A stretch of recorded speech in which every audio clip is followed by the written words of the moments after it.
It is no secret that 1492 began a wave of colonialist expansion on the Western Hemisphere, coupled with genocide and violent assimilation. Though it is said that we are living on stolen land, the truth is that one can never truly own land. America's dedication to preserving public lands reaffirms that belief. Public lands remain the only space that has escaped colonization. No one owns them, yet they can be used by everyone. Public lands remain untouchable by the progress that we have come to view as inevitable.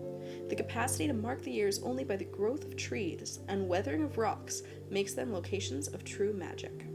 My people, the Nitsatapi, believe that you can only truly pray barefoot when your connection to the land is strongest.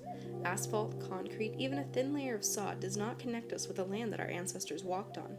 As a student in Manhattan, I recognize that virtually every square inch of land on this island has been disconnected and torn from the Earth's sturdy body. Humanity has reached a disconnect with nature. Though land cannot be taken, our link to the world can be. Public lands, like those in the National Forest and BLM areas, provide a bond that penetrates to the core of the earth and back. Currently, the Blackfeet are working to fight off those who wish to harm our public lands. Two sites of particular importance stand out to me: the Badger 2 Medicine and Chief Mountain. Though both sites are considered sacred to the Blackfeet, the circumstances surrounding them are quite different. The Badger 2 Medicine area, nestled in the Lewis and Clark National Forest, south of Glacier National Park, has long been considered a cultural site for the Blackfeet, despite the area currently lying outside the reservation. The tribe has continuously fought to protect the area, keeping the area roadless and lobbying Congress to exempt Native American sacred lands from oil and gas drilling. However, the battle continues.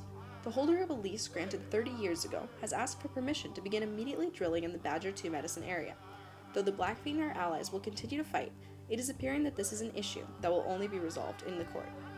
Chief Mountain, the head of the Blackfeet Nation, has always been revered, even to outside entities. One only needs to look at the immense figure to sense the energy with which it buzzes.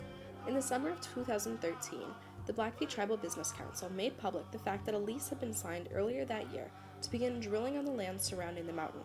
The public outcry was cacophonous. 3 days after the lease was announced, the council declared that they had canceled the lease due to failure of payment, though many suspected it was because of public opposition. The following weekend, natives and their allies from many nations converged on the base of the mountain to hold ceremonies and offer prayers. It was a celebration of sorts. The mountain and the land around it would continue to be unbroken, for now. As Native people, we still face disease, poverty, unemployment, alcoholism, and racism every day. Common belief seems to dictate that American Indians would be too preoccupied with these other problems to dedicate the energy to preserving our public lands. However, Natives have demonstrated an immense drive to keep these spaces intact. As a first American and a citizen of the world, I will continue to fight for the preservation of these remaining spaces of magic, our public lands.